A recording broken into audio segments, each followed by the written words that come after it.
bakristo bene data, imana ibahereze umugisha mwebwe inshuti zacu, inshuti za Yesu, inshuti z'Imana. Turabashimiye, imana ibahereze umugisha kubwo kwigomwa umwanya wanyu mukaza kuri urubuga gutega amatwi ijambo ry'Imana. Tumanze dusenga Imana. Uwiteka Mana ishobora byose, girira neza abantu bose bafashe umwanya wo kumva iki kiganiro kidutegurira kugera mu bwami. Byambaje nizeye kubikora mu izina rya Yesu, urakoze, amen. Bene data bakundwa, ubushize twabaganirije ko ibyigisho cyangwa se ibiganiro bitatu twabaganije. Twaravugaga ngo gira amakenga y'iri bumba utuyemo kuko ibikumena ari byinshi. Kabiri rero twaravuze ngo umaze kubyuka nubwo utagize amakenga ukagwa, ariko Uwiteka uvuga bikaba yategeka bigakomera, arashaka kukubyutsa aho waguye kubwo kutagira amakenga. Gatatu rero azanye ijambo, nzanye ijambo rivuga imigisha y'abamaze kubyuka, umugambi Imana ibafiteho. Icya mbere ni ukugira amakenga. Kabiri, abataragize amakenga bakagwa nibabyuke. Gatatu, imigisha y'ababyutse. Turasoma ijambo ry'Imana mu gitabo cy'Itangiriro ibice 7 umurongo w'17. Umwuzure umara iminsi 40, amazi aragwira aterura ya nkuge ishirwa hejuru y'isi. Inkuge ishirwa hejuru y'isi. Turasomye ngo inkuge ishirwa hejuru y'isi. 18, amazi arakwira cyane arushaho kugwira cyane mu isi, ya nkuge ireremba ku mazi. Iya nkuge ireremba hejuru y'amazi. Ijambo ry'Imana rindi turimo twaganira kandi rifatanye n'aya magambo ni ijambo ry'Imana riri mu gitabo cya Yeremiya 29:11. Riravuze ngo erega nzi ibyo nibwira nzabagirira, si bibi ni byiza kugira ngo mbaremo umutima. Dusoza 28 mu gitabo cyo gutegeka kwa kabiri.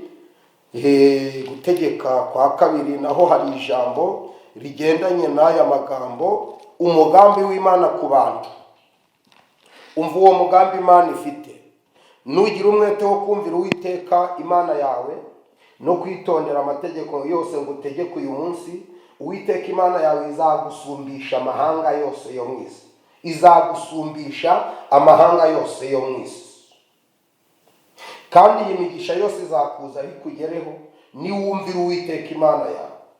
Hazagira umugisha imbuto zo mu nda yawe, n'imyaka yo ku butaka, n'imbuto zo mu matungo, no kororoka kw'inka zawe n'ukw'imikumbi yawe. Hazagira umugisha igitenga n'ikibo uvugiramo. Uzagira umugisha mu majya no mu maza. Uwiteka azatuma ababisha bawe baguhagurukiye banesherezwa imbere yawe. Bazaca mu nzira imwe bagusanganiye, baguhunge baciye mu nzira ndwi. Uwiteka azagutegekera umugisha kuba mu bigega byawe. 9, Uwiteka azagukomereza kumubera ubwoko bwera. 10, amahanga yose yo mu isi azabona ko witiriwe izina ry'Imana.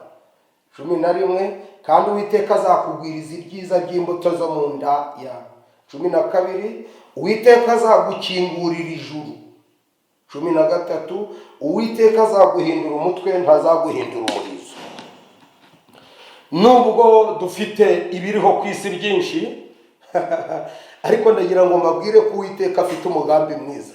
Aravuze ngo azi ibyo yibwira azatugirira, si bibi ahubwo ni byiza. Inshuti zanjye, nta kintu kibi Uwiteka ari gutekereza ku bagize umwete wo kumwumvira no kumukorera. Inshuti, ndishimye cyane. Ube muto, ube mukuru, ube muremure, ube mugufi, yemwe bayobozi b'igihugu, Uwiteka afite umugambi. Yemwe bashumba muragira amaparuwase, yemwe bashumba muragira indembo, yemwe bashumba muragira itorero ryayo, yemwe bashumba b'amatorero n'amadini ari mu Rwanda no hanze no ku isi, ndabatangariza ko Uwiteka abafiteho umugambi mwiza. Ni inkuru nzanye inkuru nziza. Ntabwo nzanye inkuru y'incamugongo. inkuru z'incamugongo abandi bazazivuga, njye nzanywe no kuvuga inkuru nziza ku bantu bose. Inkuru nziza iravuze ngo erega nzi ibyo nibwira nzabagirira. Yewe munezero, yewe abakumva, yewe abaguteza amatwi, nzi ibyo nibwira nzabagirira. Si bibi ni ibyiza kugira ngo mbareme umutima. Uwiteka azanywe no kurema umutima w'abamuragiriye n'izo baragiye, kandi icyo nkundiye Imana iravuze ngo n'uwihana none nawe arabona ubwiza bw'Imana. Dushatse kuvuga agaciro k'agakiza n'ukuri kw'agakiza n'intego y'agakiza n'umugambi w'Imana ku bari mu gakiza. Umugambi w'Imana ku bari mu gakiza. Hanze y'agakiza ntimubimbaze, uyu munsi ndavuga ku bari mu gakiza, ndavuga ku bashumba bari mu gakiza, ndavuga ku barokore bari mu gakiza, ndavuga ku bakobwa bari mu gakiza, ndavuga ku baririmbyi bari mu gakiza, ndavuga ku bamama bari mu gakiza, ndavuga ku bakecuru bari mu gakiza, ndavuga ku mfubyi ziri mu gakiza, ndavuga ku bapfakazi bari mu gakiza, ndavuga ku babuze ababo bari mu gakiza, ndavuga ku bageragezwa ariko bari mu gakiza, ndavuga ku bakene bari mu gakiza, ndavuga ku bantu wenda batishoboye bari mu gakiza, ndavuga ku babana n'ubumuga ariko bakaba bari mu gakiza, ndavuga ku barenganirizwa mu gakiza. Mureke mvuge ku bari mu gakiza. Umugambi w'Imana ni hejuru. Umugambi w'Imana ni hejuru. Ijambo riravuze ngo ku munsi imvura yaguye, mbega ukuri kw'agakiza. Umunsi imvura igwa, uretse inkuge yonyine ibindi byose byararohamye. Umva mbahumurize, uretse inkuge n'abari mu nkuge gusa, abandi bose bararohamye. Bishake bigira ibiro byinshi, uretse inkuge n'abari mu gakiza ibindi byose byararohamye. Ibiro waba ufite byose byararohamye. Irekonia icyo gihe lesirabo, icy'ingenzi amazi yarebaga ni ukukubaza ngo uri mu nkuge. Ushake ube warasenze iminsi 40 utari mu nkuge wararohamaga. Ushake ube warashumbye imyaka 100 utari mu nkuge kwari ukurohama. Ushake uba wararirimbye imyuka mibi igahunga ariko amazi agasanga utari mu nkuge wararohamaga. Itegeko ry'Imana ryari ryavuze ngo harerembe inkuge gusa, harerembe inkuge gusa, harerembe inkuge gusa. Ibisimba birapfa, inkuge irareremba. Ni kuvuga umugambi w'Imana ni hejuru, ntabwo ari hasi. Umugambi w'Imana ni hejuru, umugambi wa Satani ni hasi. Yemwe abari mu nkuge nimunezerewe, none natwe dufite iyo nkuge n'agakiza twahawe na Yesu. Niba ushaka amahoro, guma mu nkuge de toutes les façons. Uburyo bwose bubaho iyi nkuge ukuri kwayo kugiye kugaragara, ukuri kw'agakiza kugiye kugaragara. Uyu mwanya wa none mbazaniye ijambo rivuga ngo umugambi w'Imana ku bari mu nkuge ni hejuru y'intare, hejuru y'imvubu, hejuru y'abakonikoni, hejuru y'abarozi, hejuru y'abacawi, hejuru y'abashitsikazi, hejuru y'ibigaganyazwa, hejuru byange bikunde. Umugambi w'Imana ni hejuru, umugambi wa Satani ni hasi. Niba uyu mwanya waravuye mu nkuge, uri kubahiriza umugambi wa Satani, uri gushira mu bikorwa umugambi wa Satani, uri gushira mu bikorwa ibyifuzo bya Satani. Ibyifuzo bya Satani ni ukukumanura hasi, ibyifuzo by'Imana ni ukukuzamura mu ijuru. Ibyifuzo bya Satani ni ukugukandagira hasi, ibyifuzo by'Imana ni ukukuzamura hejuru. Ibyifuzo by'abadayimoni ni ukukumanura ikuzimu, ibyifuzo by'Imana ni ukukujana mu ijuru. Uyu mwanya Uwiteka kuntumyeho ngo agufiteho umugambi mwiza.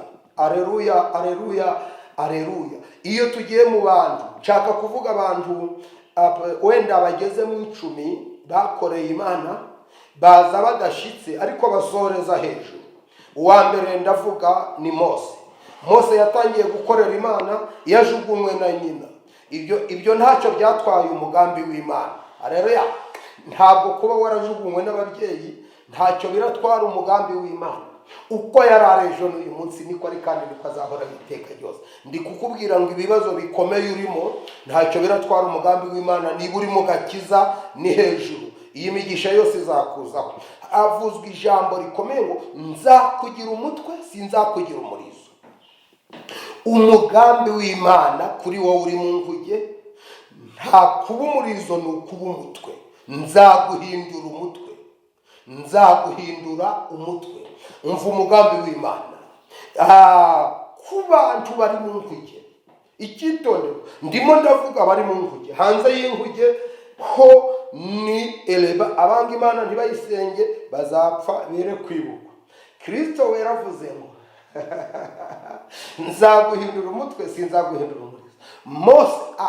Mose yatangiye ajugunywe n'ababyeyi, atangira mu gihugu kibi ndetse igihugu kiroga. Ibyo ntacyo byatwaye umugambi w'Imana. Yanashoje ari hejuru. Mureke nivugire Yozefu yatangiye ahigwa na bene se, ntibyagira icyo bitwara umugambi w'Imana. Bamucukurira urwobo, gahunda y'Imana inakomeza kuba hejuru. Baramugurisha, iramubwira iti gahunda yanje uzanajya hejuru. Bamugeza kwa muka Potifari, iramubwira iti nubwo uri gukora mu rugo gahunda yanje ni hejuru. Bamugerekaho ibyaha atakoze, iramubwira iti ibyo bakugeretseho ntacyo bitwaye umugambi ngufiteho, gahunda ni hejuru. Bamujyana mu nzu y'imbohe, iramubwira iti nubwo bakuboshe gahunda ni hejuru. Baramukatira, iramubwira iti nubwo bagukatira gahunda ni hejuru. Abandi bagafungurwa agasigaramo, iramubwira iti gahunda ni hejuru.